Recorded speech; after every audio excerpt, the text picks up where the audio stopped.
AfterBuzzers, and welcome to AfterBuzz Anime Reviews. We're talking My Hero Academia Season 2, Episodes 5 through 8. We get lots and lots of fights and superpowers and abilities, and some people are nervous and some people are a little too overconfident going into their fights. We have anime news as well as a giveaway, and it's somebody's birthday. Stay tuned. You're tuned in to AfterBuzz TV, the ESPN of TV talk. Now, let the buzz begin. Woo! Woo! We're all ready to party. That's what's going on. I mean, yeah, look at our Hey table. there. Yes, look at our table. What's up? Welcome to AfterBuzz Anime Reviews. We're talking My Hero Academia Season 2, Episodes 5 through 8. My name is Kari Lane. I'm joined by the birthday girl. Hi everyone, I'm Alexis Torres, and thank you for celebrating our birthday with all of the treats. Yes, and it's my birthday on Thursday, so Yeah, I was like, so- hey, we're doing treats and things, because party! Yeah, Yay! woohoo! Celebrate. So we're going to talk about episodes 5 through 8, as well as some anime news, and a little giveaway related to My Hero Academia. Yeah. Because I talked about it before, but I didn't have it to show you all, so I brought it this time. This time. And we also have our third member. Hello, can you guys hear me well? Yes! All right, just making sure. My name is Anthony Becerra here in the booth. Hello, welcome. Yay! And I did see these episodes, and I am so excited to talk about them. Yay! Cool stuff happened. Can't Yes! Oh my god, so much. And then Oliver and Jamie are on assignment, as we call it, and so they'll be back next time. Yeah. So let's get into it. Episode 5, Calvary Battle Finale. So this one, it was interesting because, it's the Hatsume, Uraraka, and Tokoyami, and it was the light versus dark. And we learned about Dark Shadow. Mm-hmm. So I love this character. Or like, they got Right? more into it, rather. Yeah. So much battle and fight.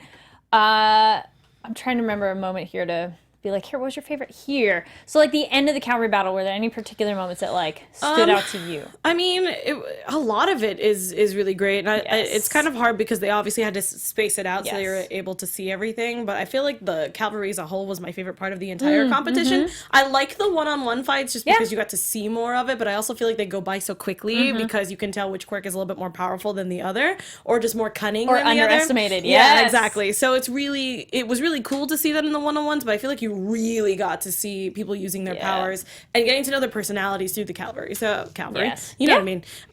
So it was. Obviously at the end of that episode, when he has the headband, that was just like I was also like Deku, where I was like, tear shooting projectile out of my eyes. It was so funny. Yes, I loved so it. happy. Excuse me. Yeah, it was fantastic, and I loved just the camaraderie of it. You Yes. know, it was awesome.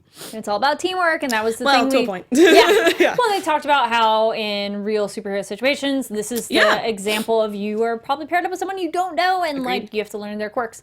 By the way, we also have a live chat going, so welcome if you're joining us on the live chat. If you're watching later, please comment down below. I know a lot of you have commented on previous videos. Thank you so much for chiming in. We did talk about their ages on one, and it was one of those, they're middle school and they just started high school. Because some people are like, you're saying it's middle school. I'm like, no, they just started high school. Yes, as in they just were. Yeah, they were just in middle school, like a few months ago. We got Minata, Shogi, and Sue. When they lost the headband. Yeah. It was just like And they're like, let's go all out aggressive because we're at the end. Yeah, and it just didn't work out for them. Monamo. So we get his name, Blondie, who's like all I'm the coolest with Nato. Yeah, so he has the copy quirk, 5-minute limit. It was a pretty darn cool quirk to have. Yep. I was a little unclear though of like, do you get it for 5 minutes and then you have to retouch? They didn't quite explain that, but I'm like, oh, this could be very useful. Yeah. But you do have to be close enough to touch your opponent. Yeah, but I do like the fact that we have stuff like that instead of it being like a shapeshifter. It's more of just like actually like control P, like, you know, control C, control V kind of. And I love that of kind of dealing with the fact that I also wanted to know how long he has the quirk for. Well, it said 5 minutes. Is that what it said? 5 minutes? I might have missed that. But I love that he could also use multiple quirks within those 5 minutes, which is really dope and also kind of dangerous. So, but again, useful. So I like that about him. And that's kind of what I assume, which makes him cocky, is that he's like, I could just take your stuff. Yeah, totally. Yeah. I just want to know too if like he could be like, if there's 5 people, he could be like touch, and then go through the Rolodex and roll them out. I would assume you know, so. like how long does it hold it? Yeah, because he was able to use fire and then within like a few seconds was Another able to one. block. So I was like, okay. Oh, Sure. and Ida with the torque over Recipro burst. I have been waiting That was to so see. cool. Yeah, I've been waiting to see his. When I first watched the series, that I was waiting to see. I was like, there has to be like that like ultimate move. Like I know we talk about it, but like we've never seen it from him because he's like, I like to stick to the rules and also make sure my hands are always straight out. He's so serious. I know, I love it. It makes me happy. Just really showing how much of a robot he is, even though he's not a robot. Yeah. Well, but yeah. So I love how he has those moments where he can actually push a little further, and you're like, whoa. And I also love Deku's face where he was just like, did he just what was that? All of the kids were just like, when did that happen? It was beautiful. Yes. Was what it was, and I loved it. And then with Monamo, which Tyler Boring says Monamo like rogue but annoying. Yeah, he's very useful and cocky. I like that character though. In terms of like get everybody on their asses in terms of like don't be so overconfident, because that's kind of our problem with Class A. They're so overconfident. Class A or Class B? A. Okay. A's like they're a little bit like, we're the best, we're totally gonna win. How many fights happened where like, this is gonna end in a minute? Well, it did, because y'all lost. Well, I mean, I guess because I feel like they have to be, because they've already been through so much, so it would be like kind of, I don't know, maybe that's just me, because I want to like root for them always, so I don't mind if they're a little cocky, except for Bakugo. You can be proud, but cocky is too far. Yeah, no, I agree. Yeah. But yeah, I feel like a lot of the women in Class A are not like that, but the boys are. For sure are like, I'm gonna be number one. I'm like, okay, calm down. Yeah. Do you actually know this opponent that you're about to face? Because it might not work out that way. So and then we get Deku's notes later, which we'll get to it. Oh. With Monamo, we get Subaraba Kosei. Oh, the solid air bubble thing was cool. Right? I was like, I would cool random power. Yeah, because instead of you just being in a bubble, it's like they were solid. like, oh yeah, we're gonna make this kind of like a plate. Yes. Like what is it? Double pan glass or pane glass or whatever, where it's like really thick. Eventually Bakugo could break it out. Yeah, I mean, that was also a really cool move when he like fully punched through it and was like, give me them headbands. And that times up was such an epic like, and pause. Yeah. And you're like, what now? Yeah. Mm-hmm. And I love those moments of like, you were like, oh, that sucks. Mm-hmm. But we learned, number 1, Todoroki. Number 2, Bakugo. Mm-hmm. And number 3, Shinsou. And 4, Midoriya! Yay! Literally just by this much. And for my iTunes listeners, I'm mimicking something very itty-bitty thingies. But yeah, because like it could have been awful. Yes. And just been like, oh, nope, they didn't make it. Yeah. And I was like really afraid that the team was going to be really mad with him. Luckily, this is Dark Shadow for the win. Yeah. Oh god, I love him so much. So cool. And he's like, with the light and the dark, and then he's like, I'm scared. Oh, isn't that cute? How like you see, he's like, I'm this big entity, but I also hate the light and it's tiny. Yeah. He's so adorable. Yeah, and yes, Midoriya's tears. Yo, and he actually goes in the ground. Yeah, did you see them like yeah. I think that's so good. After being completely caught up with everything that's happening in the show, I think the one thing I will always love is that they know that when Deku acts out in these moments, that they're not afraid to go against the wall there and be like, let's just make it really crazy. Let's just add this, instead of it just being him just like tearing up like normal anime would. No, we're gonna have him fall to his knees to the point where the ground cracks and then just projectile tears just which his shooting mom up. has in the post-credits Isn't scene, it beautiful? And that made me so happy. Yeah, because she was so excited for him. And he didn't get hurt, so... Yes. The chat with Todoroki and Deku was like, but it's like a pause, because this hasn't happened yet. This is like the lead up. Yeah. It was all like, let me tell you my backstory now. And then commercial. Fandoms Forever said, we love our dark goth bird. Son. Yeah. Yes. Oh my gosh, he's the love best. him. And Tyler Boring says, Tokoyami MVP. Oh my goodness. Always. That character is shining for me of like, I thought you were interesting before, but this just keeps getting better. He's so cool. All Might's hello to Endeavor. They ain't friends. He's like, no. He's just shut that down. Go away. And then he's just like, ha, let me do a flip for you. This is where it becomes like super Armstrong for me, which I love that they're the same voice actor. So I was just like, yep, this is why they picked him for this role. Yes. It makes sense now. We friends, right? He's No. just like, no. God, no. Go away. You're annoying. Then, okay, so that's the end of episode 5. Episode 6, The Boy Born with Everything. Renji says Izuku's true quirk is tears. I mean, sure. For reals, though. For reals. I mean, those things are powerful. All right, so we get Todoroki and Midoriya. We get he points out, I noticed the All Might connection. Sorry, you his love child. Oh, that was so good. I'm like, that actually totally makes sense because he's kind of taking care of him, similar powers. Yeah. It makes a makes logical sense. assumption. Yeah, I love how Deku was like, okay, I could see where you got that from, but no. Like, I love how he was like really upset about it, but not really, you know? Though at this point, I will point out we have not seen Deku's dad. No, we have not. Okay, and now also, side note, we didn't say at the beginning, we are going through this. Alexis has seen the rest. I have not. Oliver and Jamie haven't either, so please do not go ahead or spoil or anything like that, because we're starting it fresh. Yeah. But yeah, at this point, we haven't seen his dad, so I'm like, not that I suspect anything weird, but I was like, it's interesting. We haven't seen the father. Yeah, I believe the only thing we've heard of his dad was like Breathes his fire. Yeah, he breathes fire. Yeah, that's it. Yep. So but he at least, Todoroki is smart enough that he goes like, well, okay, it's something you can't talk about. So I'm like, thank you. At least he just acknowledges like, all right, fine, you can't talk about it. Todoroki is like, he's very really smart. freaking smart. So he's like, all right, I know that I would like to know what's going on with your quirk, but if you can't talk about it, I guess that's fine. He's like, it's fine. Talks about how his father is the number 2 hero and thus kind of hates All Might, which makes sense. Jealous, but I hate him so much. The All Might chat, back to that, was so wonderfully awkward. And then this is where the chat with Endeavor and All Might is like awkward, because Endeavor points out, I made him. I mean, if you notice, he doesn't All Might, and he doesn't talk. He doesn't say like my son. He doesn't say his name. He Nope. goes the boy. Yep. You know, I made it. I made him, and I'm just like. Yep. Oh, you're the worst human being ever. Why do you get to save people? You know. Raindrops on Roses in the chat points out they mentioned the dad works overseas. Fair enough. Thank you. Yeah. That happens a lot in anime. They're like, where are your parents? They work abroad. They work abroad. Okay. Didn't you know? Yes. I'm gonna eat mochi while you talk. Do it. We have strawberry birthday mochi stuff going on. Yay! So then we learn about quirk marriages, and that kind of disgustingly makes sense. Because arranged marriages make sense. So in a sense, it's because the fact that and obviously in most parts of Asia, that's usually a thing. In India too. Arranged marriage still happen today. So it's, I would just hope both parties are happy enough about it. But it makes it sound, the way it's relayed to us, the viewer, is essentially he forces her family, Todoroki's mom, into marrying him. Yep.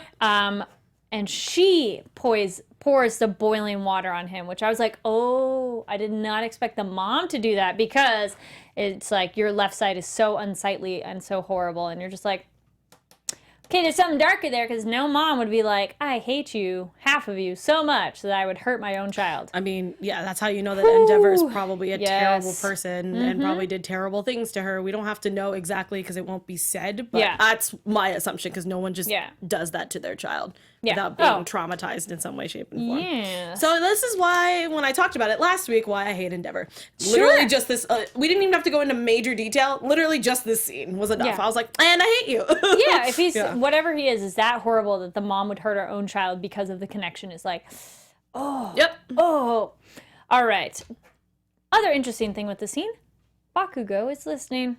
Which I liked, actually. I kind of liked that. Because it really showed, because when he could have intervened at some point and been like, why are you talking to Deku, or whatever, you know, or even just, you know, used it to his advantage in some way, shape, and form, but clearly he wasn't interrupting. He wanted to hear more about, because he obviously wanted to learn more about Todoroki, and obviously because he needs to follow Deku, because this is a Les Miserables theme where he's like Jean Valjean and he needs to follow him all the time. It's a whole thing. But yeah, so it's a very interesting thing that he can just be in a room but not have to be the center of attention at that point. Which makes me curious about his parents and upbringing, which we haven't gotten yet. No. Midoriya, so Midoriya telling Todoroki, like, why are you doing this? Pretty much like all the people who've supported me, and his motivation of like admiring All Might, which is kind of so sad and poignant, because he has all these people that supported and admired and helped him, where Todoroki is probably pushed and not like all this support. which makes him more independent in a different kind of way. Yeah, and it also shows that there's different strengths in different things. Yeah. Obviously, Todoroki has learned to be powerful in his own right when it comes to his actual powers, but also his own willpower and his own personality, and it makes sense as to see why he's like this. So, and now for something completely different, cheerleaders from America. Yeah, this whole scene I was just like, okay, just cause. But I like that the show is like, so why do we have fan service right now?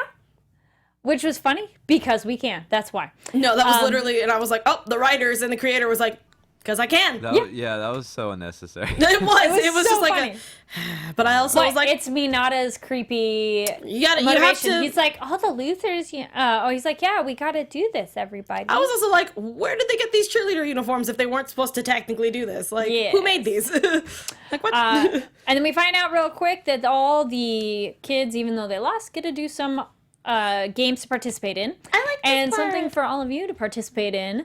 Alexis is going to tell us about some of the other shows we got here at AfterBuzz. Hey, AfterBuzzers. Ah, dang it, I did it again. I said it on the other show last time. Worked. No, AfterBuzzers. Everyone in the chat's going to be like, oh, Alexis did it. Anyway, our network produces after shows for nearly all your favorite TV shows. From drama, reality TV, sci-fi, and many more, there is no network that works harder to serve television fans like yourself. But we need your help. We're asking that you please subscribe to one or more of our YouTube channels. By subscribing to our channel, YouTube will suggest content that's tailor-made for you, and you'll help AfterBuzz continue to grow. And if you're worried about those pesky notifications, don't be, because they're optional. So hit that subscribe button now for this channel and check out our other AfterBuzz YouTube channels as well. Let us know you did it so in the comments, and we'll thank you on air. For now, thanks for being the best fans and for helping us be the ESPN of TV talk. Yes.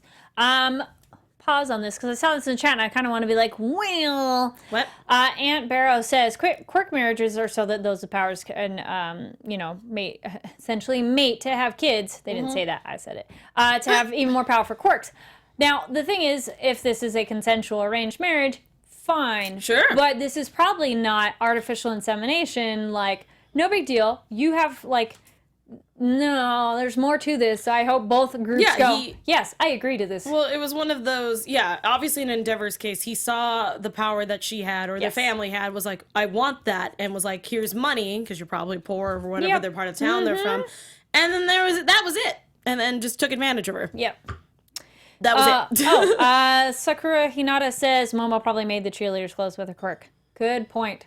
Oh, I'm pretty sure they said that. I was about to say, I saw the dub, and she does say that. Like, okay, does she? Okay. I bought her to make these outfits with my quirk and whatever. Yeah. Okay. I was like, where did these come from? Sorry, guys. So the recreational games were actually really kind of funny and cool when they're like scavenger hunt. Throw me this. I need this. Yo, I've actually done stuff like that. Like, sometimes if you go to like a magic show or like a show, sometimes the opening act will be like, hey, library card. Or something like that. Hey, someone give me $1 bill, I'll show you a trick or something. So it's kind of that. But also if you've done a lot of bridal showers, birthday parties, things like that, we always have some weird scavenger hunt. So I always like that and also that's a lot of people to do a scavenger hunt with, because people could just be throwing crap into the stadium. I need a cat. Can you imagine? Oh, I'm one. That'd be crazy. The interesting thing that happened next was with the Calvary game, how so many people started to withdraw because they couldn't remember what happened. Yeah. That was our Ojuro, who's like, I don't want to participate because I didn't really feel like I did because I don't remember what happened. Which is crazy. Creepy. Yeah. And then also, a couple other characters then move up because of the people stepping down, which was like rather noble of them. Of like, I didn't really feel like I participated, so I don't want to do it. Yeah, so which is really, really cool. And then we get Midoriya versus Shinsou. Oh, yeah. What? Purple-haired man. Yes. Yeah. Bad needs coffee eyeball man. Yo, like for real. He's like Eraserhead. He needs some coffee. He just needs some coffee, maybe a nap. Episode 7, Victory or Defeat. Midoriya versus Hitoshi Shinsou. So, mind control. Brainwashing. With creepy music. I don't know if anybody noticed that, but he's doing his power and it's like creepy horror child music stuff. Yeah, I was like, really afraid. What? I was like, who is this person? Super weird. What are you doing? Then we have where'd it go? One for all. Oh, this moment was so great when he's stuck and he looks over and sees the presence of others, which was about 8 to 9 people, and he wins! no talking. Because that was the thing. As soon as you say something, which is interesting because it wasn't even like a verbal, because you could be like, with your mouth shut, and that still counted. And I'm like, but it makes sense in terms of if it's you acknowledge them. Yeah, with an auditory sound. I thought it was like he answers a question. Yeah, if he asks, if he's so if actively, you nod, not necessarily. No, it has to be verbal. Oh, it does have to be verbal. But it's still a sound counts if I say with my mouth shut. Did that happen? Yeah, because he says like towards the end or something. He has a very Japanese sound that I'm like, and doesn't open his mouth, and he still gets it. So I think maybe it's an auditory, which I'm like, sure, it's an auditory cue of I acknowledge your question. I would assume so. I would assume that you have to be acknowledging his presence, as in meaning like if he talks to you, you have to acknowledge in some way, shape, and form, and then that's it where he hooks you. Yeah. So Kid Anon goes, why did Midoriya answer him when he knew about it in advance? I think it's just because he's a fool. Because he's a fool. It's reflexive. I would go with 2. And also because the fact that Midoriya is very he's too earnest. Yeah, it's also there's nerves going, but he's also talking down at him. So he's like, "Why you?" And then he's just like, "Damn, in typical anime fashion of like, you said something about what? I gotta talk back. Yes. Yeah, it's kind of like you talked about my mama kind of thing. Yes. And then in typical anime form, we get Shinsou. Little backstory, real quick. 3 years ago, and they're like, oh, that's a good quirk for a villain, which led more to my theory, though, of like what quirk you have could push you towards being a villain regardless of how good or evil your intentions and heart are, which Agreed. I'm like, ooh. Oh, man, Recovery Girl, when she points out how much pressure All Might's putting on Midoriya, and she like hits him. I love how he was like rubbing his like, because you know how like when you see like someone get hit in anime, they just kind of hold it. But I love that the animators decided to be like, he's clearly rubbing the spot where it hurt. Yeah. Oh, I love Recovery Girl when she was just like, like you don't mess with her, and I love it. Stop putting pressure on my boy. So that was just, I love that. It was so She's cute. Amazing. Todoroki with Endeavor, they have a moment, and he mentions he's the best of his siblings, and then this even more is like makes it sound like breeding to me. I was Then about like, to say, how many are there? How many other brothers and sisters? Is he the youngest? Is he the oldest? Well, he just says he's the best. You will never know until you find out. Okay. Where to go? Oh, Hanto Zero, painless. Ouch. I'm like painless. I don't remember what that note is. Just kidding. Oh, yes. When he has the, when Hanto Zero, the tape guy, when he goes out and the announcer is like, your power is pretty plain, or says something like that. And he's like, thanks. Yeah. I was like, ouch, that was pretty mean. Yeah. And then we get super duper ice. Not just little bit ice, but like, woof. But I also understood where that was coming from, even before he apologized about it, because the fact that he literally just talked to his disgusting father and was just like, I'm here to prove a point because he makes me so angry, but also I'm so sorry that I hurt you in the process. He's all my bad. Yeah, I liked that, because he could have been like a typical Bakugo and would have been just like, no, like I was clearly upset and like didn't say anything, but he was like, I apologize. I went too far. I didn't mean to hurt you. Real quick. Yeah. I think Renji brings up a good point in the chat, how Eraserhead points out how how flawed the entrance exam is because of how Shinsou has like an amazing and powerful quirk. Oh, yeah. But like he's not able to portray that in the first entrance exam part. Yeah, and that... Oh yeah, physical ability, yeah. No, I agree with you, and that whole statement, because I was thinking about when we first watched the season, and we got to see that the first test. I was kind of like, well, if you don't have a physical ability, how do you pass that? Yeah. Do you just try to wrangle them, like, or wait until everything's done? Like, how does that work? So I liked, because I was afraid that there wasn't going to be like positions like support and business and things like that. So, I liked that we got to see that, and that the teachers are well aware. And the fact that they will transfer you depending later on your abilities, which is cool. Now, interesting sub versus dub. In sub, when he is frozen ice, when Sarah's frozen ice, it said, don't worry about it. And I was like... Don't worry about what? What do you mean?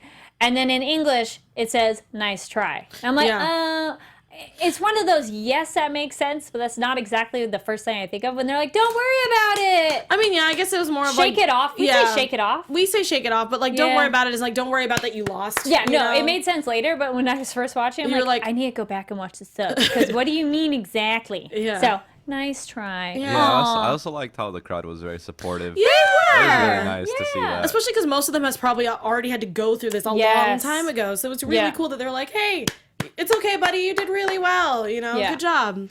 Oh, interesting point. Marie Art says, I like that because Aizawa might have been in Gen Ed as well, since his quirk wasn't very physical too. Yeah. True. Agreed. Good point. Yeah. Episode 8, Battle on Challengers. This is so dope. I love this episode. This narrator, our MC man. I love Pretty him. things have thorns, you know. It's like, okay. It's a little awkward. It's a little weird, yo. Ivera Shiozaki, which she was very Mary-esque. Like, yeah. I am in the light, and I love how they were like, the hey, she looks like Mary. Let's make her religious. Yeah. I was like, okay. Yeah, and the light shined upon her. Yeah. I was like, all right. Okay. I was like, wow, the creator clearly knew what he wanted for this character. Denki, they're like, our sparkling dude. I love That was so cute, too. That was adorable. Her Poison Ivy, I was like, it's very Poison Ivy-ish. It is, but not exactly. Not exactly. But I like their fight. That was pretty good of her just like, I'm not really going to fight. Yeah. And then I kind of felt that too. I'm like, this is going to be a fight where he doesn't have no idea what the quirk is, and it's going to be a problem. No, and then it was. And obviously he was like, oh my God, maybe we should go on a date. And I was like, you that gonna do this so before funny. the fight? Do it after. No, he's like, I'll console you after. And I was like, barf! Disgusting. Not the way to ask, dude. Yeah. Do it after. Good game. Hey, do you want to go on a date after? Yeah, I That's feel a better way to do it. But it's okay, because he's not the... Yes. I'm sorry, my husband will be really proud of this, but I'm also sorry for myself. He's not the brightest bulb in the group, so that's just how that works. That's true. Yeah. Then we get a quick moment with Kamui, or Mr. Woodman, and Mount Lady outside. Oh, yeah! Now, not really prediction, but I'm like, it's making me uncomfortable that they've had many moments where he keeps telling her to get back to work, have security, Same. and she's not, and I'm like, shit is gonna go down. Same. Yeah. Right? They're, I'm just like... I mean, I'll save it for predictions, but I'll just say they're prepping us. Yeah. I'm like, I didn't really notice as much the first time, but when it came back a second, I'm like, oh, I feel this is a thing. And Alexis has a good poker face I don't know what you mean. Yep. We're just moving on.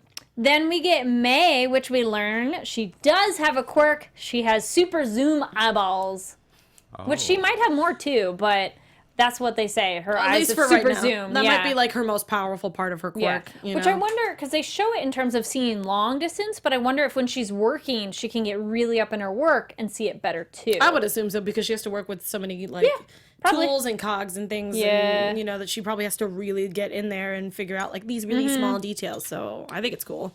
Also, I do like that these fights are long enough to be entertaining, but not like quick montage of... That's what I was afraid of when I first saw this, because I was like, oh my God, we have so many students to get through that they're probably just going to blast through these so quickly that we're not going to get to know them. Or they'd be too long, where you're just like, and we're done. Yeah, because it'll be like DBZ, where it's like, oh, now we've done 12 episodes of everybody, and now we have 8 seasons. I mean, there's nothing wrong with that, because at least you get to know better, know your cast better, but at the same time I feel like I feel like it was a good balance and a good pace. Yeah, I felt they kind of up and down with the amount of time each battle is, which is nice, because it's like, all right, let's spend a little more time on this, go through this quickly, and it really shows their personalities in every fight, even though it's very short. I love that it's not just like, okay, I'm gonna fight, and then you fight and they're like, okay, that's it. And you're like, okay, well, we didn't get to know our character at all. Also, like, this anime has been moving at breakneck speed since episode 1. Like, this is crazy.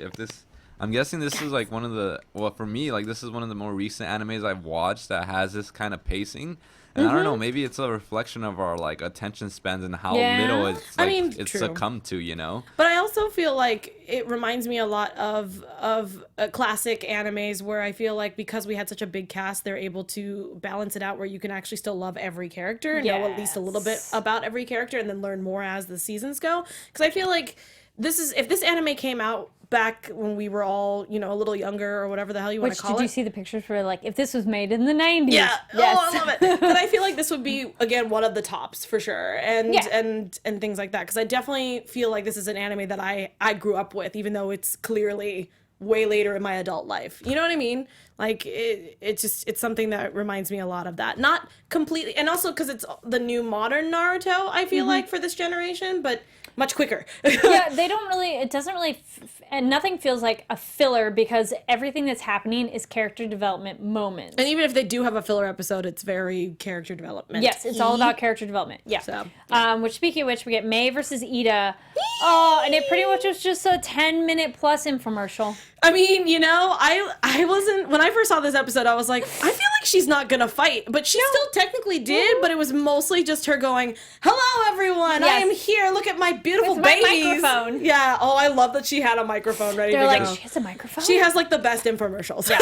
I gotta say, the second I saw Ida with her gear on, I was like, you're an idiot. Yeah, I felt so bad for him. He kinda is. He's too gullible. Like, why did you use me? Yeah, she played her cards in like the chariot one, like the chariot battle, because she's like, oh, I'm gonna exploit you so I can use my show you my tech and everything. But he wasn't there for that first meeting, exactly. so he had no idea. Yep. And then another thing with pacing, I'm only on book 2 of the manga because book 3 was out at my library, so I was like, damn. But I have it on my request. Nice. It follows it very well. Like, it feels like I'm getting the same kind of like, so they're covering it. They're not really skipping out a lot, which is great. Which is great. Then we get, yes, the infomercial was great. And the enthusiasm, though, with Ida of like, I'm breaking the rules. And Miss Min was like, I love the enthusiasm of youth. I allow it. And and everyone's like, really? Okay. Sure. But, you know, they make a point that it's like, well, if both parties agree, sure. Yeah, might as well. Yes. Yeah. Then we get Yoga Ayama, which our belly boy, and versus Mina Ashido. I feel like it's the two characters that our creator doesn't really care about that much. It was like, let's just do this now. Which in the manga, I mentioned this on another episode. So our belly boy, the author on the character one page for him is kind of like, I don't really know what I want to do with this character, but I'm having fun drawing him. And I'm like, I get that vibe, but I like it. And I'm okay with that. Mina definitely showed up. That I was like, oh, you are way cooler. Like, it was nice to see the ability, like the skating with the acid. Oh, so cool. So cool. And like, I like that Deku goes, oh, damn, she can fight. Her, like that uppercut. Yeah. And oh, his nose was so cute too. I know, and I love how everyone was just like, weirdo. Okay. Yes. Bakugo was like, I'm so ready to beat the absolute crap out of you, but I can't because we're sitting here and we have to behave. You know? So, yeah. I think the muttering in Japanese is so much funnier. Because it's so fast, but in English it's pretty much just sentences. It's just mumbling. So you're just like, okay. Yeah, no, Japanese is cute with like the things around it. Funny. Tokoyami versus Momo, which was cool, but damn, he pushed her out of bounds so fast. I was like, oh. I mean, like that such a G. I know. Yeah. I love him so much, but I felt really bad for her because she didn't get to shine. She didn't do anything. Yeah. But like that was an example of a fight that went by really quick. But that's a total possibility of what could happen. Of like, and you're out. It's like, because she was just defending herself. It was nothing. It wasn't like he was, saying that, oh, she's weak or something and I'm going to push you out. Like they were literally having a fight and just happened that he was just strategizing that I'm going to use as much force and push you. And also I like that they brought up that, hey, maybe, he didn't want to hurt her. Yeah. So this was the safest way to do that. And I was like, but also give her a chance. Well, speak of people who want to hurt each other, Ijiro Kirishima with his hardening versus, okay, so his name is literally Tetsu. I'm like, for real. I was like, who got lazy? Yeah, I rewound it and like was listening to the Japanese. I'm like, yeah, that's his name. I'm like, all right. So they fist fight and it's a draw because they knock each other out. I was like, they're literally stuck between a rock and a hard place when it comes to their stuff. But at the same time, I think it's really funny that like they were like, okay, we have these two rock type heroes. We don't really want one to be better than the other. Yes. Let's just do that. Yeah. All right. And then real quick at the very end, we get Deku offering to help Uraraka, which is super cute. And I'm like, that makes sense. And that's actually an excellent plan. But I love that she's like, no, I want to do it on my own. And then it ends with a cliffhanger because it's like, and pause. You're like, no! All right. So that's it for regular review on that. Pause. We're going to do our predictions in just a minute. So our special segment is our word of the day. So this one, since we had some scary stuff going on, our word of the day is kawaii. Kawaii. Wait. because kawaii is yeah, cute. It's so cute. this is so kawaii is scary, isn't it? Yeah. Yes. Okay. So those are very similar. Careful when using those. I think it's really funny that they're super similar. Yes. So that one spelled in our Romaji is Kowaii. And the thing is, depending on how it's used in context, it's scary, scared, like it can be applied. Because she said kawaii is like, I'm scared. Yeah. And then they can say it like, that's scary, and it's the same word. So it's like kawaii. Yeah, okay. So careful, not kawaii. Yeah. All right. So real quick, some news. I'm gonna tell about because almost a month from now, anime fans who live near Los Angeles, we are coming to tell you about. I'm like, we're going to. I'm like, not yet. Right. So the largest anime film festival in North America returns for their second year. It's going to be September 21st through the 23rd at the Regal LA Live in downtown Los Angeles.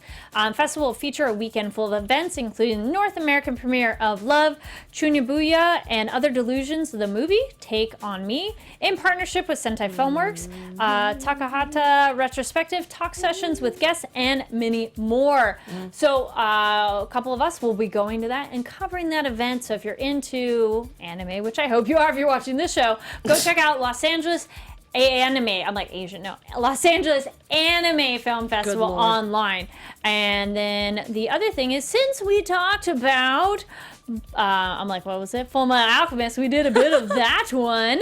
That one is coming to not DVD, Blu-ray. It's going to be a special 2 Blu-ray box set. The box set will be released as 2 sets scheduled for later this year. Each set includes 7 Blu-ray discs packaged with rigid box illustrated by the creator. And it'll also include a booklet, 4 total special OVA episodes, a 4-panel comic theater, as well as Texas openings and endings from all 5 seasons. Looks like it'll be coming out in November 20th, but you guys can all pre-order your sets right now at rightstuffanime.com. Aniplex of America also revealed that they'll be hosting a Full Metal Alchemist Brotherhood event at Anime New York City later this year. Celebrate the anime series 15th anniversary along with special guests and giveaways. I'm gonna try and do that. You're like, I'm gonna be over that way. I'm gonna be over there. I want to try. So there's that. So that's it for news. We're going to talk some quick predictions, which will just be mine. Yeah, sorry. Yes. And now, your AfterBuzz TV. Pretty lights. Andrew in the chat says, I literally just finished Full Metal Alchemist Brotherhood. Go watch our after show. We covered the entire whole series. thing. Yeah. But we did it this way, 4 episodes at a time, so it goes by real fast. All right, so my predictions. I do think it's very weird that they keep mentioning security. If this is broadcast, is it recorded or live? I did see some people mentioning live or not in the chat, which still adds on to the theory that something it's not a good setup. Also, I think Araraka is going to do really good in her battle with Bakugo because it's being creative with your quirk that makes it work. Yeah. And gets you ahead of somebody who's better than you, which is generally like any fight. You need to use your opponent's weaknesses and like outsmart them. Yeah, that's about it. I'm like, I feel bad that I can't interject. You got some, yeah. Go, Tony. Go. So they did hint that one hands to the face dude was watching the whole tournament going down. Yes. And so that leads me to believe like he's probably not the only villain that's watching this. This is true. And on top of that, how they keep like bring like the at least the last 2 episodes they really called to that whole the heroes outside like guarding the gate and whatnot. So you're like I really feel like someone's gonna like sneak past them and it's gonna stir up some trouble. Yeah. I'm not sure if it's gonna happen during Uraraka's and Bakugo's fight. Probably a little further. No, it's gonna be versus Deku's fight. Oh. Because it'd be our like hero and it had to pause. I don't know, because I feel like Uraraka's fight is like the really like since they've left us on a cliffhanger and they really want us like to anticipate that. I feel like that could get interrupted, but who knows? We'll see. I do like that the people are like the hands dude. Yes, that's the easiest way to describe him. All right, so real quick, we mentioned it last time, but I forgot to bring it. So our special prize that you people watching and you watching it later can get is this awesome My Hero Academia headband. Wow, it goes even past the screen. So cool. So it's like you can wear it as a headband, you can wear it as a scarf, you can wear it as a wrist thing. So we got a few of our heroes. On the top it says My Hero Academia on the side. This is via Funimation. So we have a couple of these little guys. Leave a comment down below.